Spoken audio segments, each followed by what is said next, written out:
here we go in the home stretch of our problems here. Continuous functions, all right? Now, I'm going to put another video out to explain where this continuous equation comes from, right? But when you're dealing with continuous, it means it's happening every second, every moment of the day. Let me think of a few examples of something that's continuous, okay? Bacteria growing on a sandwich, right? The little bacteria colonies are going to grow continuously. It's not like you're going to have one bacteria and then all of a sudden you're magically going to have 5 bacteria. No, it's going to happen every second, every moment. 1, 2, 3, 4, 5, 6, 7. It's going to continuously grow. That's what continuous means. It means that we are growing every second, every moment of the day. Maybe another example of continuous growth is human population. Every second, every moment of the day, someone is born. Our population is continuously growing, okay? So when we're dealing with continuous interest, our equation is y equals a e to the RT, where a is the starting balance, starting amount.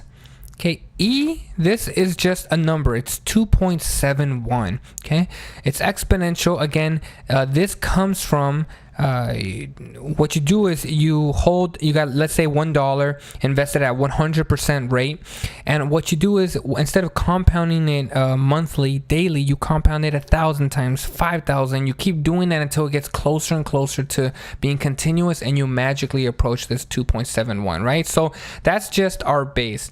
The R represents the percent rate. We just need to just make sure this is as a decimal.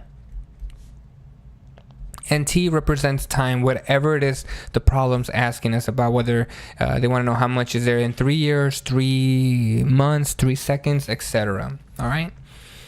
So to start this problem off, well, it's not too bad. Our starting amount is just 400. So 400 E to the, well, it's at a 12% rate, 12%. Let's turn that to a decimal by dividing by 100. And 12 divided by 100 is 0.12. So I know I'm just going to get 0.12 times T. And that's it. I'm done setting up my equation, right?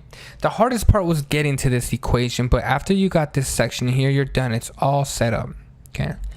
Okay, so let's go ahead and find out how much the investment will be in 3 years. So 0.12 times 3. Let's go ahead and solve this.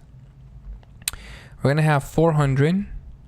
Okay. You'll notice the E is located right here next to the division sign. So you hit the second and then the division sign and then the raise button. I'm going to put a set of parentheses. 0.12 times 3 times 3. Close the parentheses. And we are going to get $573.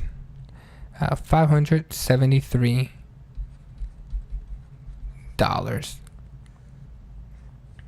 Okay, and that's basically how we set problems up like this. All right, let's go ahead and let's look at another problem. Let's say we have, a tooth. Okay, now let's say a bacteria with 118 million colonies. Okay, it's growing continuously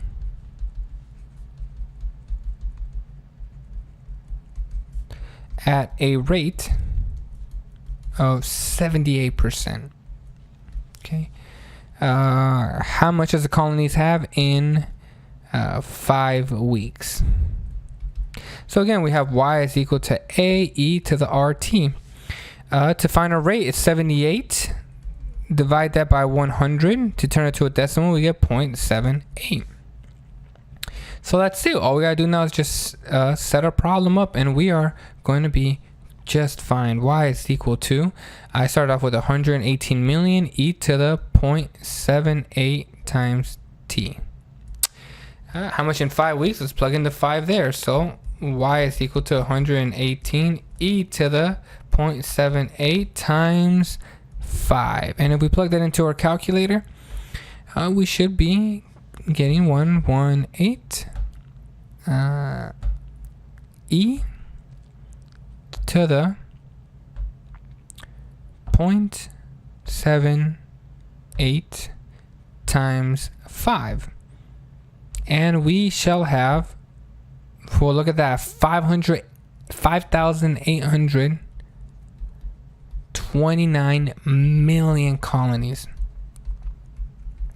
Okay, so you could see after a while, especially at such a huge percent rate, this is going to increase like crazy.